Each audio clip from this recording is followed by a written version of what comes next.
ভালো লাগে like comment share করবেন। না না তোর ওটি তো মেলা দিন থেকে আইসং না শোন তা কয়েকখানা আমার গান শোনাও।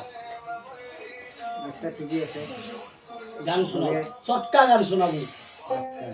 তাই দেখবেন গাইস, তোমরা দেখবেন, গান যদি ভালো লাগে শেয়ার করে দিবেন।